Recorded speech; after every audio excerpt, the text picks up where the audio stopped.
Hello and good morning, Natasha. How are you doing today? Doing good. How about yourself? Absolutely fantastic.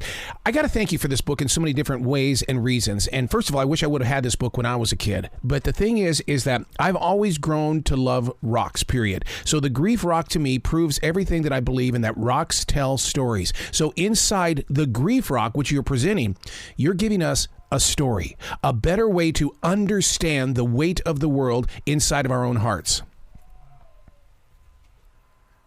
Yes, I think it's a good analogy for how it feels when you're going through grief.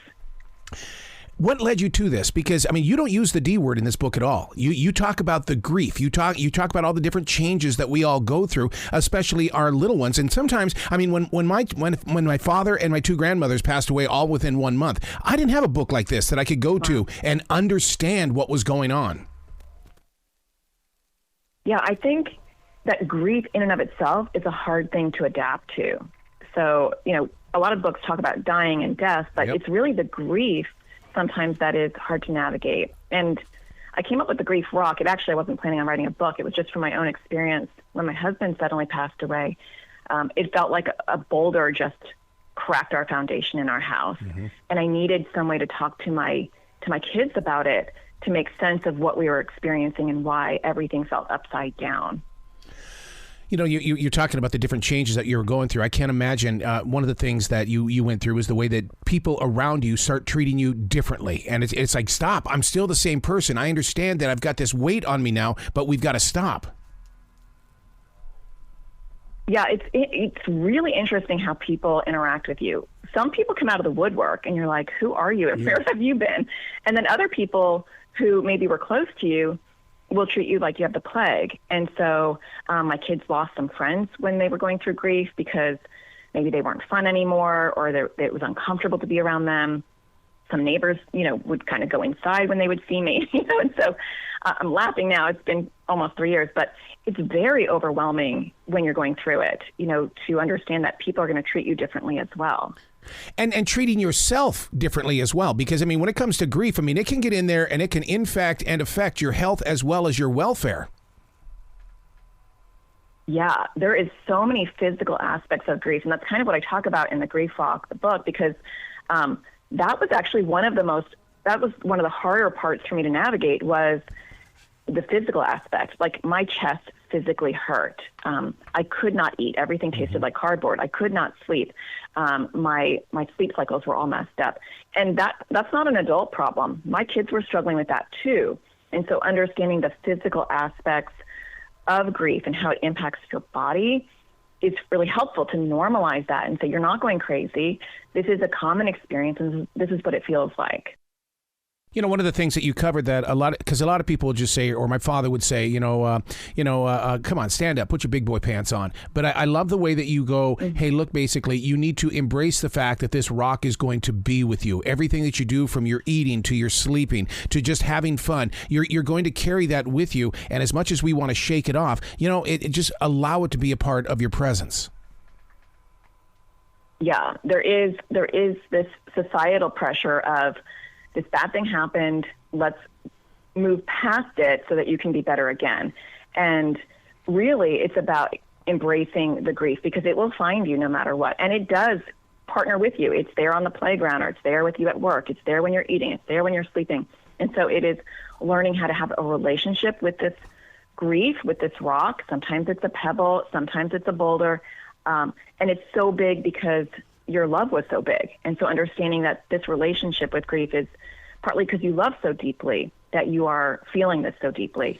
And learning how to navigate that is so helpful. Yeah, and learning how to hug the rock to create the glow. I can relate with that because I have the ashes of my brother and my mother inside this studio, and I don't mourn their loss. I feel their presence, and I love the way that you put this, the illustrations and everything, in a way that it allows me to accept the grief and that we can grow from this. Yeah, and I love how you put that, because it's so true. Their love is always with us, and through grief we start to realize that the love is still there, and that grief and that rock is there because our love is there, and so it's not this thing that we need to get rid of. We want to be able to function for sure, but that our love is going to be part of our journey as well as this grief.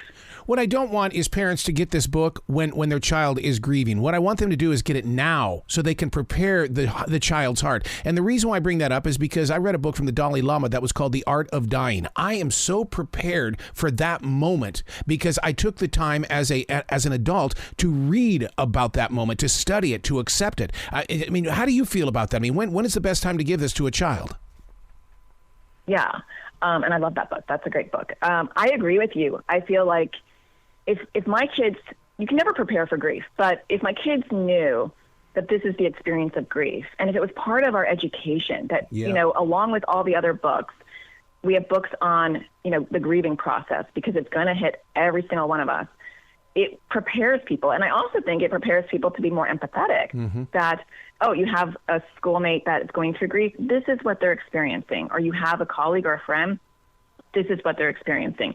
We need to normalize grief and really talk about not just the abstract, but the physiological aspect of grief as well, so that people understand that this is just part of the human condition. We're all going to experience this. What are some issues that we keep missing when it comes to a child going through grief? Because, I mean, we're not perfect. I mean, we're just as human as anything else, but we're still missing out on some very important issues. You know, I think sometimes, you know, as adults, we have this relationship with grief and we start to adapt to it. Kids will resurface their grief through different developmental stages. And so, you know, for me, it's been almost 3 years since my husband died. But for my kids, as they get older, one, they start to remember their dad in different ways, and so it impacts them. They, you know, when they graduate from high school, it'll impact them. When they're getting married and there's no one to walk them down the aisle, it will impact them. And so being cognizant of the fact that it doesn't disappear, that it will pop back up at different times developmentally is important. And I think also recognizing that there are triggers at school. There's the daughter and daddy dances, donuts with dads, you know, all sorts of different parent-oriented activities that can be insensitive. And so recognizing that there'll be triggers ongoing, it's important too. Boy, you bring up a very interesting point about the daddy-daughter dances, because we're mobile DJs and we're in those elementary schools with those dances, and we do not say daddy-daughter dances. It is a night of celebration is what we do, because we want to embrace all hearts that are there. I love that. Yeah, I think we need to do that more universally for sure. Absolutely. Where can people go to find out more? Because this book here is just a seed. You're about ready to plant a lot more things out here in the world that are going to be connected to this. I mean, this is just the beginning for you. Well, I appreciate that. Yeah, I mean, you can find the book, The Grief Rock, where books are sold. I have a link to Amazon. You can go to natashadaniels.com/grief. Please come back to this show anytime in the future, Natasha. The door is always going to be open for you. I appreciate that. Thanks so much.